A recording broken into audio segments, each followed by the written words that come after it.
días, es un gusto estar de nuevo en este espacio que pretendo que sea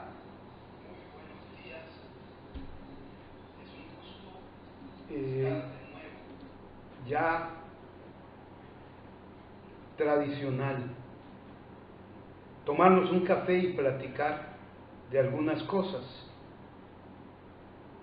Tengo la convicción de que un buen café matutino, con una buena charla,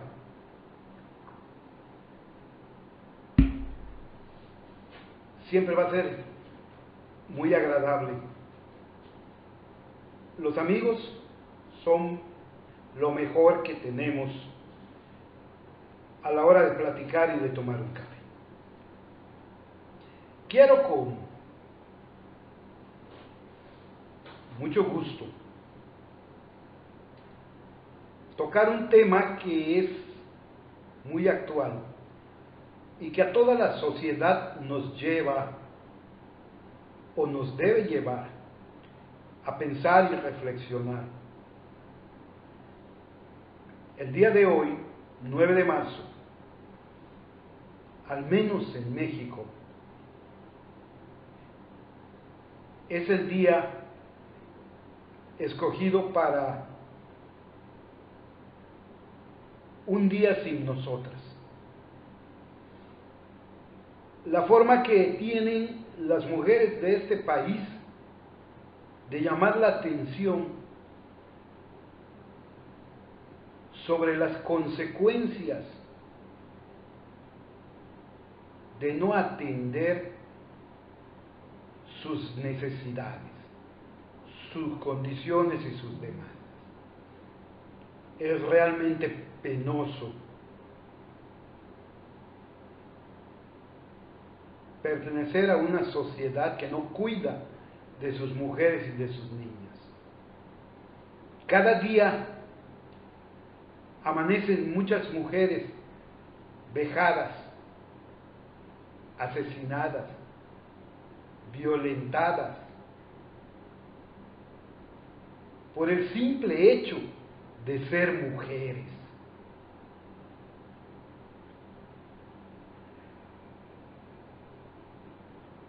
Y aunque hay gente que honestamente se preocupa y trata de hacer algo, lo que se está haciendo no es suficiente y quienes lo están haciendo no son suficientes.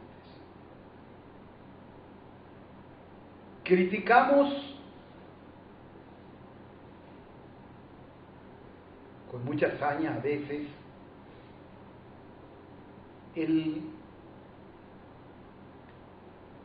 violento modo de protestar que tienen algunas muchachas. Protegemos y defendemos nuestros monumentos, nuestra ciudad, el espacio físico. Pero ¿quién las protege a ellas? ¿Quién las cuida? Si toda esa energía canalizada en proteger el espacio físico se canalizara en proteger, cuidar, valorar y respetar a nuestras mujeres, llegaría el momento en que sería total y completamente innecesario salir a protestar. No es un problema de México, no es un problema del siglo XXI.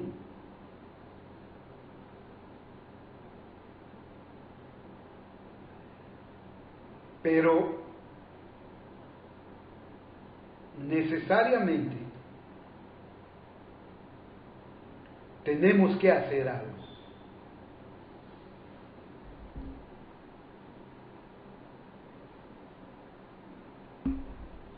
Y Tal vez alguien se esté preguntando, ¿qué tiene que ver esto con literatura, con escritura,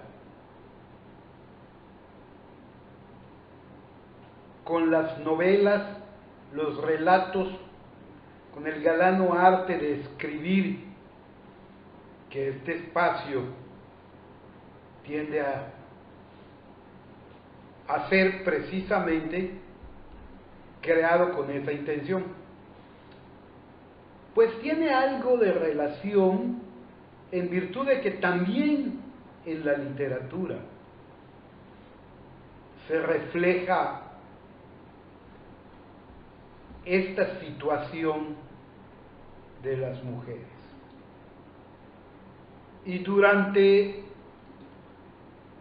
mucho tiempo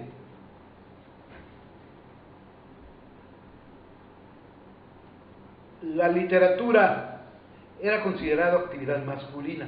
Es curioso, se necesita cierta sensibilidad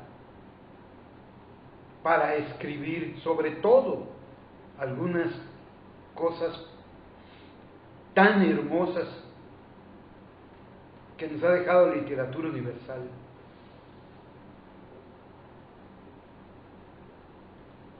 Poemas como ¿y qué es poesía?, me preguntas, mientras clavas en mi mirada tu mirada azul. ¿Qué es poesía? Poesía eres tú. Para escribir eso se necesita un alma sensible.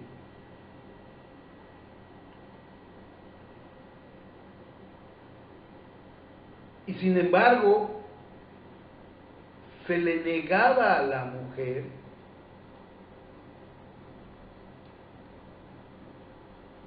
la parte más sensible de la humanidad, su capacidad para escribir poesía. No voy a hablar del caso más famoso de la primera escritora negra,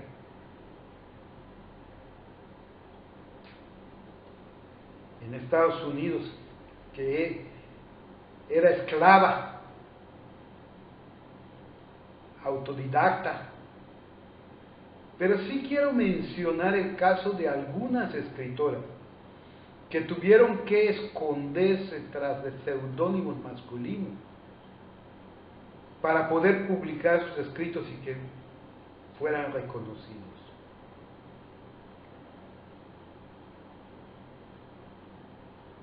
Escritos con mucha calidad, que hoy cualquier escritor se sentiría orgulloso de haber escrito algo así.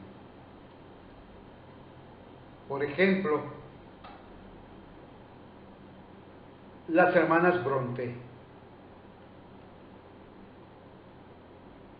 Charlotte Brontë era una joven profesora que le ilusionaba escribir poemas. Así que decidió en 1836 escoger lo mejor de los poemas que había escrito y mandárselo a uno de los poetas más reconocidos de su época,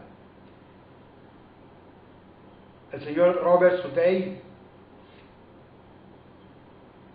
para pedirle su opinión y preguntarle si consideraba que esos poemas podían ser dignos de ser publicados.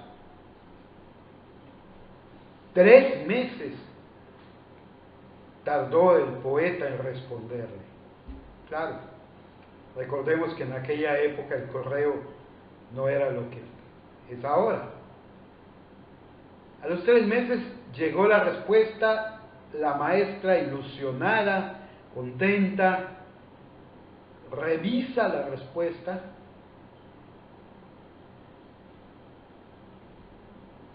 y la decepción podemos imaginar. Aquel renombrado poeta no le prestó atención al material, sino al autor, o en este caso a la autora. y centró su respuesta en el género de la pluma que produjo aquellos poemas.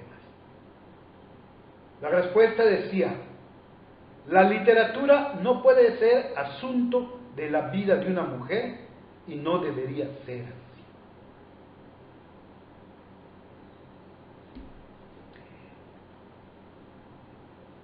Esa manifiesta hostilidad, por fortuna, no desanimó a la maestra, que decidió publicar igualmente bajo un seudónimo.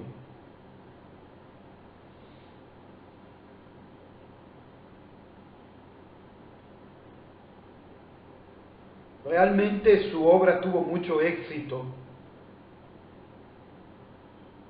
y gracias a su decisión hoy la conocemos como uno de los grandes referentes de la historia de la literatura, que además no es el único caso, ¿sí? Y por si nos preguntamos cuál era el seudónimo que utilizó sus iniciales para formar el seudónimo Currer Bell.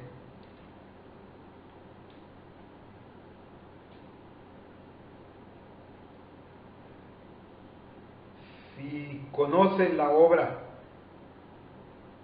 Jane Eyre, fue escrita por Charlotte Brontë y fue uno de sus mejores éxitos, uno de sus mayores éxitos, una de sus mejores novelas. Gracias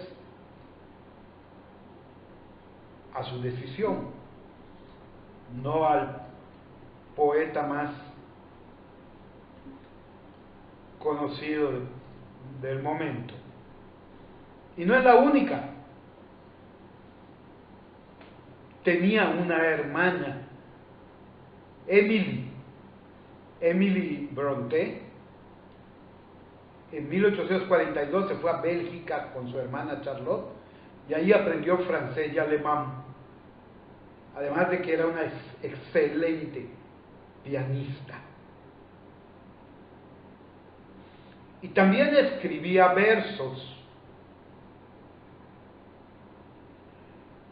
Su obra poética destaca porque está llena de referencias a la naturaleza y reflexiones filosóficas. Ahí por 1846 publica sus primeros versos, siguiendo el ejemplo de su hermana. Toma sus iniciales para armar su seudónimo, Ellis Bell. Y un poco más tarde, Emily publica su única novela. Una novela que en su momento tuvo una muy buena aceptación por parte del público lector y que con el paso del tiempo, debido a su complejidad y profundidad, es considerada una de las obras cumbres de la literatura universal. Se le ha llegado inclusive a comparar con Shakespeare. ¿Cuál es esa novela? Cumbres borrascosas. Todo un logro de Ellis Bell, Emile Brontë. Pero la familia Brontë tenía más que dar. Y Anne, la tercera de las hermanas, tal vez la menos conocida, pero no la menos talentosa,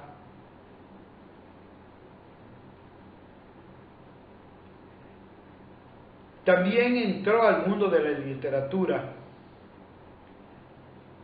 con la misma maniobra que sus hermanas.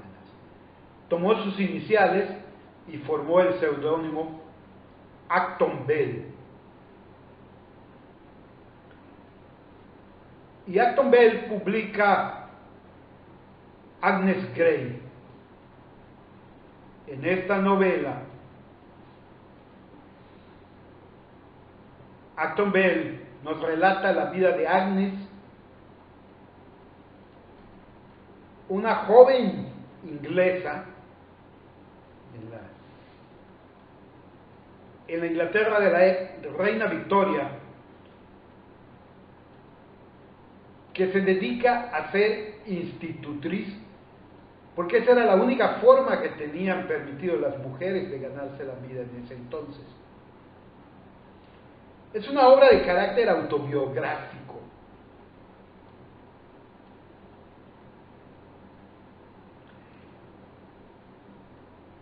Anne Brontë, o Agnes Grey, solía decir: qué delicioso que sería convertirme en institutriz, salir al mundo, empezar una nueva vida, tomar mis propias decisiones, desarrollar las facultades que tenía sin usar.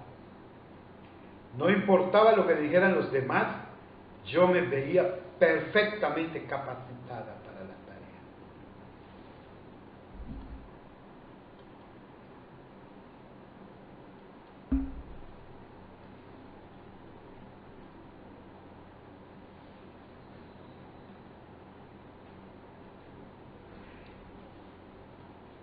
Al otro lado de Europa, en el continente, en la Ciudad Luz,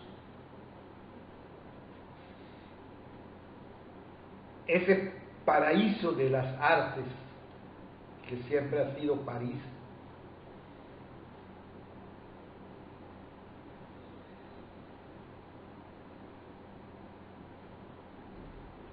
publicaba un personaje que se identificaba como George Sand.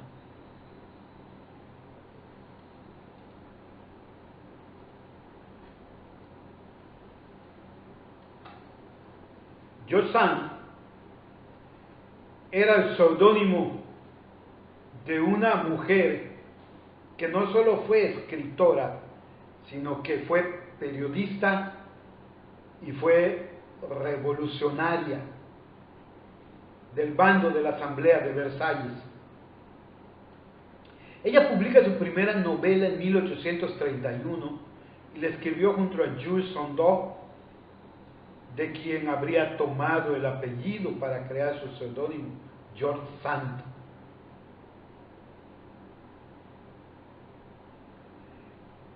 Amandine Aurore Dupin, que así se llamaba George Sand, publicó Indiana, su obra más famosa, en 1832.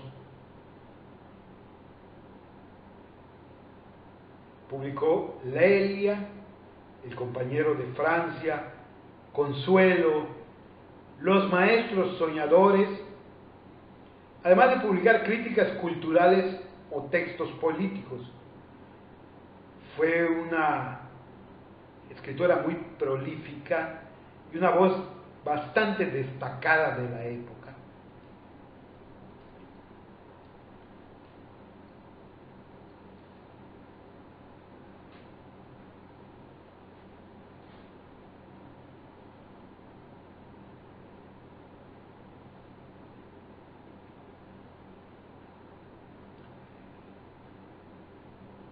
Una intelectual republicana de ideas progresistas,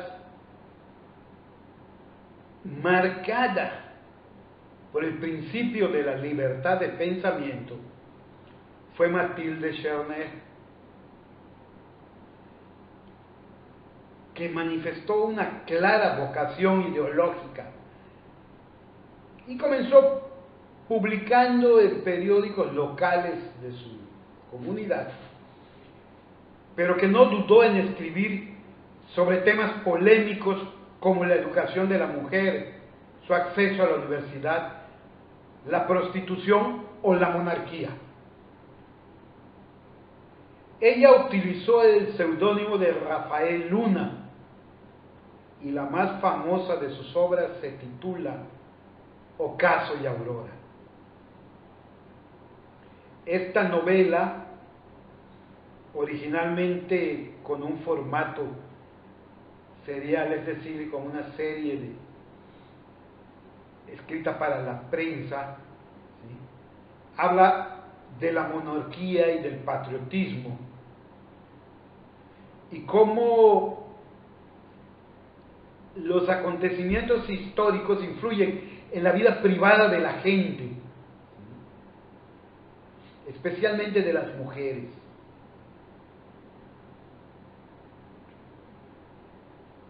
Otras obras con las que nos obsequió Matilde fueron las novelas que parecen dramas en 1877, Las Tres Leyes al año siguiente, Ocaso y Aurora ese mismo año, María Magdalena, Estudio Social en 1880, obras de teatro, su notable Juicio Crítico, que así se llamó la obra, Juicio Crítico sobre novelas ejemplares de Cervantes. Y esta mujer también fue periodista.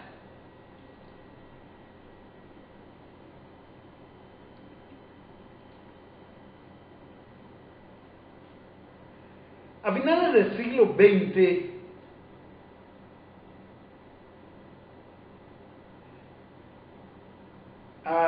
del siglo XIX, a finales del siglo XIX, de los años 1800,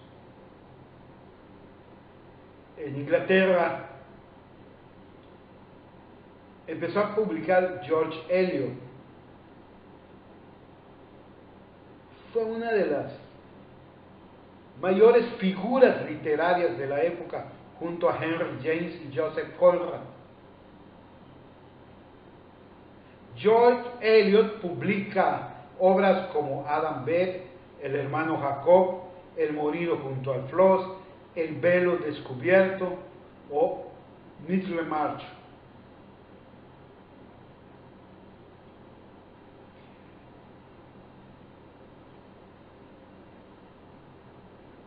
Y una de sus novelas más representativas, que no es precisamente la más famosa, se llama Silas Marner, que es una novela psicológica llena de emoción y de complejidad, con un argumento en esencia sencillo, pero que nos describe con mucha maestría la sociedad rural inglesa del siglo XIX. Pero ¿quién era George Eliot? Pues George Eliot era ni más ni menos que Mary Ann Evans, otra mujer que tuvo que ocultarse bajo un seudónimo masculino para poder publicar.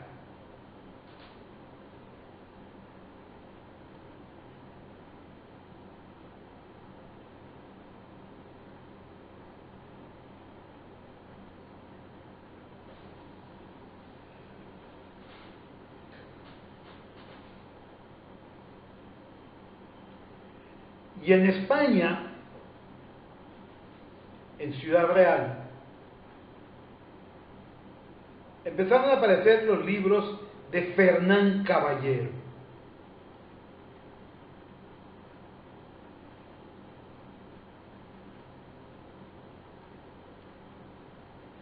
Su literatura fue considerada, o es todavía considerada, por la crítica como el vínculo entre el costumbrismo, la novela romántica y el realismo.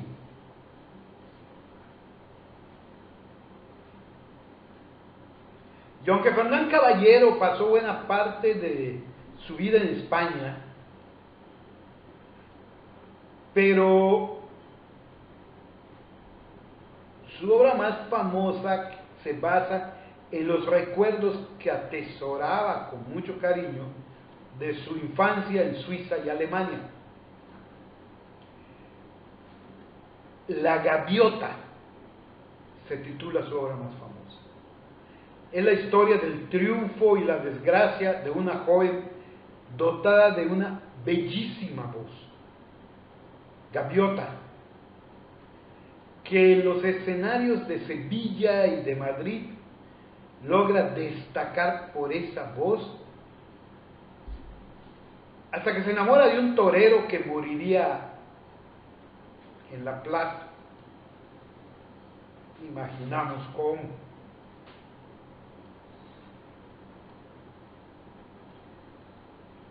¿Y qué es lo que realmente subyace en la novela La Gaviota?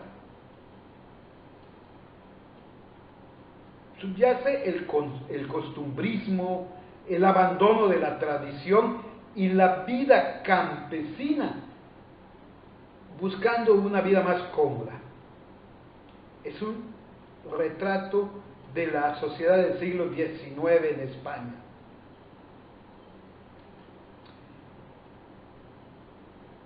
¿Y quién fue Fernán Caballero? Fernán Caballero fue Cecilia Paul de Faber.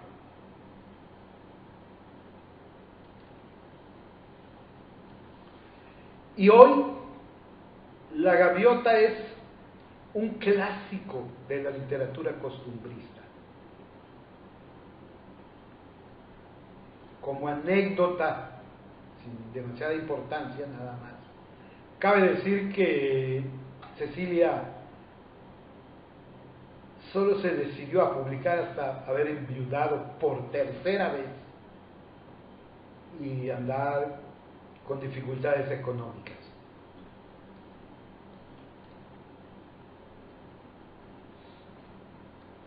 Una obra que es un clásico imprescindible tanto de la literatura como su adaptación cinematográfica, que además fue una de las apuestas fuertes de los últimos Oscars y que fue dirigida por Greta Gerwig, es Mujercitas, escrita por Louisa May Alcott. Pero no todo fue sencillo para ella, quien, temiendo que no la tomarían en serio si publicaba con su propio nombre, un temor más que justificado, tuvo que publicar sus primeras obras bajo el seudónimo de Barnard, A.M. Barnard, y con ese seudónimo escribió cuentos y relatos melodramáticos, como se conocían en aquella época victoriana, las historias que eran protagonizadas por personas ambiciosas que no dudaban en vengarse para saldar deudas, textos que tenían puntos de vista poco común, pero que los trataba Luisa con una delicadeza extraordinaria en la literatura. Temas poco usuales como el adulterio y el incesto.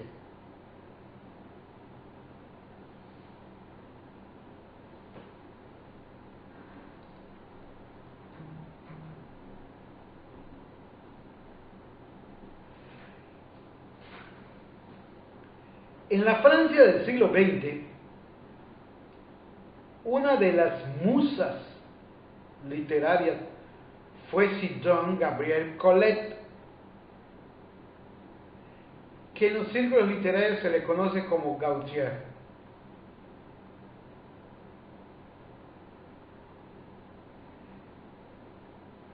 En aquella época, en la Academia Goncourt, se aceptaban pocas mujeres. Sin embargo, Colette llegó a presidir la academia. Claro, no lo tuvo fácil. Ella empezó a escribir desde joven, pero ni siquiera llegó a usar un seudónimo como las que hemos visto, porque su primer marido era el que firmaba sus obras. Henry Gutierre Villars, Willy. Así que cuando se topen con un escrito firmado por Henry Gutierre Villars, ya saben que es obra de Colette. Claro, con el paso del tiempo, por fortuna le llegó el reconocimiento a grado de presidir la Academia Goncourt y recibió uno de los máximos honores que otorga el gobierno francés, la Legión de Honor, siendo ella la única mujer que la ha conseguido a través de la literatura. Si queremos conocerla, El Fanal Azul es una excelente obra para conocerla porque son sus memorias. Es un libro que se reconoce lleno de sabiduría, escrito por una mujer que conocía muy bien al ser humano.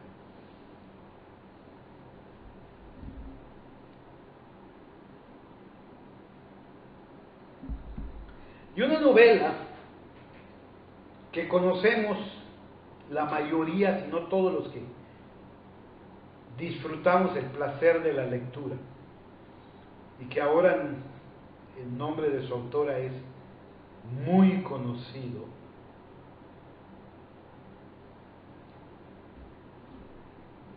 es Frankenstein. Frankenstein es una de las criaturas más importantes en ese mágico mundo del terror. Y su autora fue Mary Shelley. Esta novela es realmente original porque tiene una historia peculiar. ¿Sí? En mayo de 1816, Mary Shelley disfrutaba en la Villa Diodati, junto al lago de Ginebra, de la compañía de el poeta Lord Byron, el joven médico John Polidori y el poeta Percy Shelley, quien sería su esposo después. Una noche decidieron hacer una competencia de historias de terror. Y fue cuando Mary Shelley le dio al mundo la criatura que todos conocemos hoy, Frankenstein. Qué abusados, ¿eh? Frankenstein no es el monstruo. Frankenstein es el creador del monstruo, el doctor Frankenstein.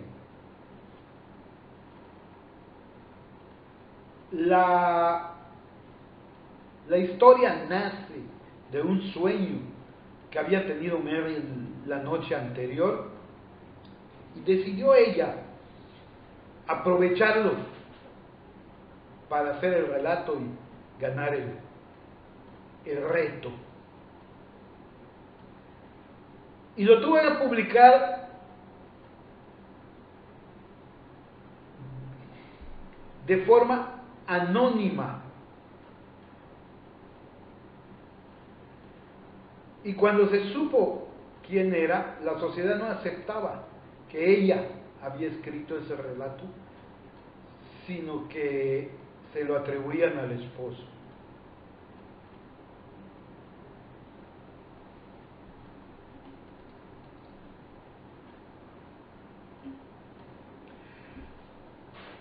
Una de las obras más reconocidas de la literatura inglesa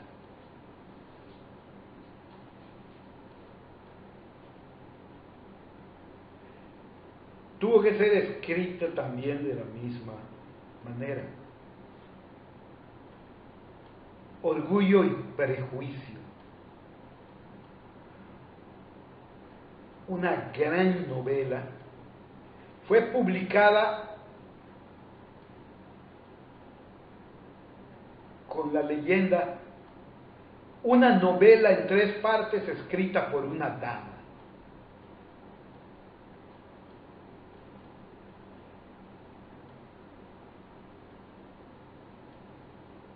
Jane Austen, durante toda su vida, nunca pudo firmar una de sus obras. Sus libros siempre eran acreditados a la misma autora de los anteriores.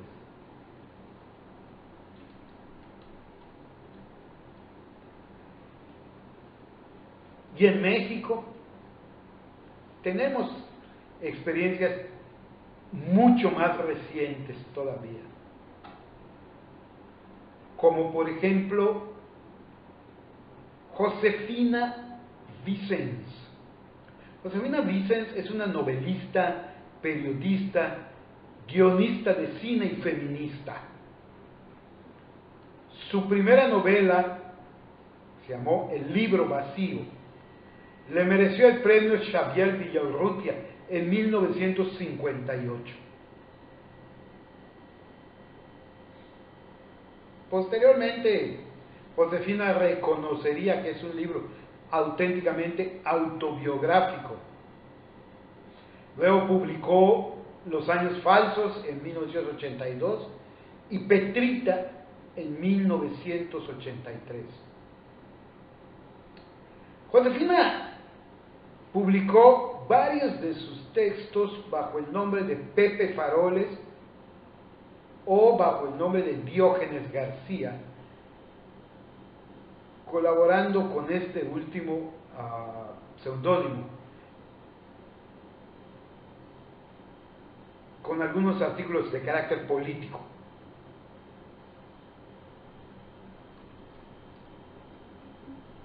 Y el caso más reciente que conocemos, demasiado reciente y famoso, no lo imaginaríamos, es la autora de Harry Potter.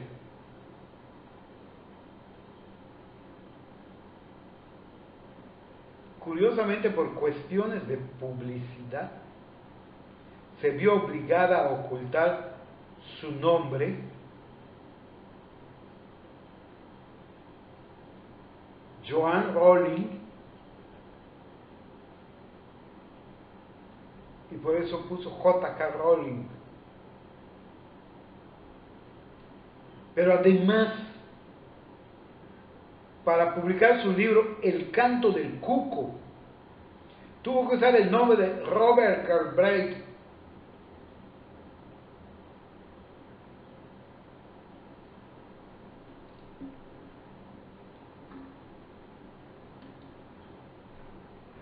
Y cabe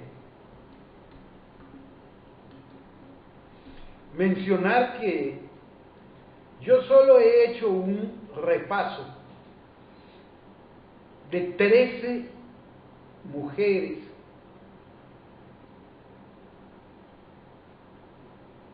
que han tenido que darle la vuelta a una sociedad machista para poder hacer lo que les gustaba o les gusta, pero que además lo hacen de una manera excelente. Tal vez hoy pensemos, eso ya no sucede. Habría que analizarlo bien, pero nunca debió haber sucedido. Podemos justificarlo porque tampoco se vale juzgar el pasado con criterios del presente. El pasado es para aprender de él, para no cometer los mismos errores, no para juzgarlo.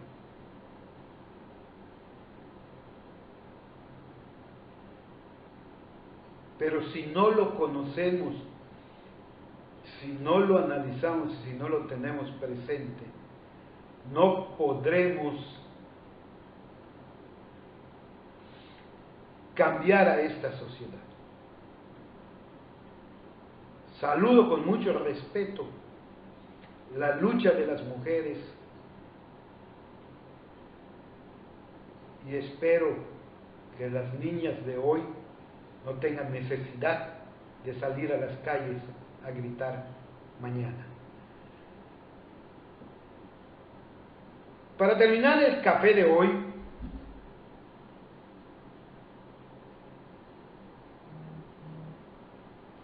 quiero comentarles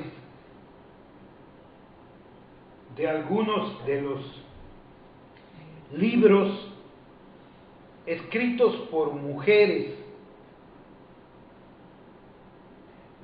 que les recomiendo a todo aquel que quiera dedicarse a escribir y que yo siempre tengo junto de mí en esta incipiente carrera de escritor. Sé que no van a sobrar, al contrario, me van a ser muy útiles y a cada rato acudo a ellos. El primer libro de Alicia Pérez Gil se llama Escribir sobre los cimientos.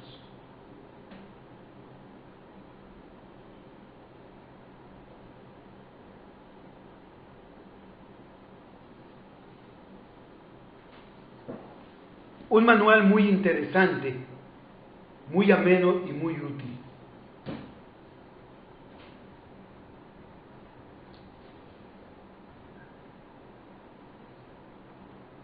De Berta Giriart y Marcela Guijosa, este taller de escritura creativa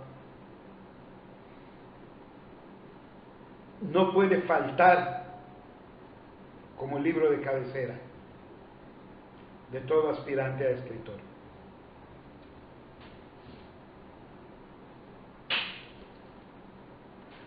Rosa Montero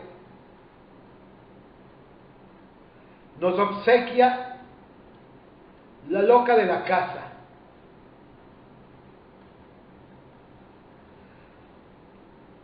Un libro sobre la fantasía y los sueños. Un delicioso ensayo sobre la escritura y la vida.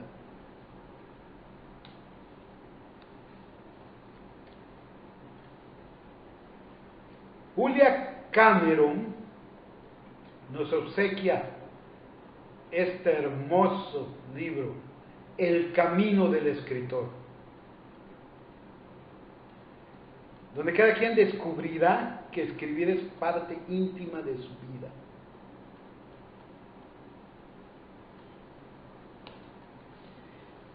Y de la misma autora, Julia Cameron, El camino del artista. Escribir es un arte, no podemos olvidarlo. Una gran ayuda para la creatividad. Y dejé,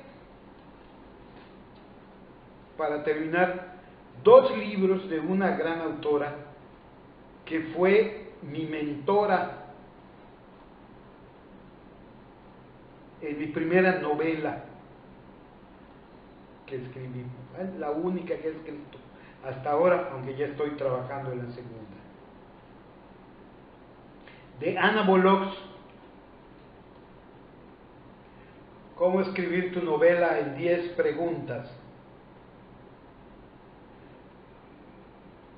Un libro ágil, ameno y muy útil, en el que encontraremos las respuestas a las preguntas fundamentales que nos hacemos cuando queremos escribir una novela. ¿Cómo construir tu novela en 10 preguntas? Y también de Ana Bolox,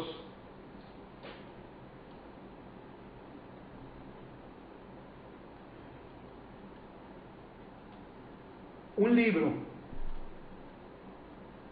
Los 4 pilares de la ficción, en el que nos habla precisamente de los 4 pilares que sostienen la escritura de ficción: el escenario, los personajes, la estructura, y el narrador.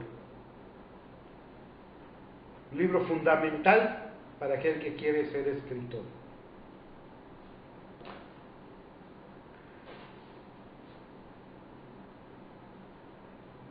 Y la próxima semana platicaremos de mis inicios como escritor, si el diablo no mete la cola. Por lo pronto, les agradezco su paciencia, su presencia. Hayan visto este video en vivo o lo vean diferido, porque va a quedar en la página precisamente para que ustedes tengan oportunidad de disfrutar una buena plática y un buen café cuando tengan tiempo o cuando se les antoje. Les recuerdo, pueden leer algunos de mis relatos en mi blog www.faustofranco.com. Pueden buscarme en Instagram, en Twitter, en Facebook, y aquí estamos cada miércoles con el café de los miércoles. Muchas gracias y hasta la semana que viene.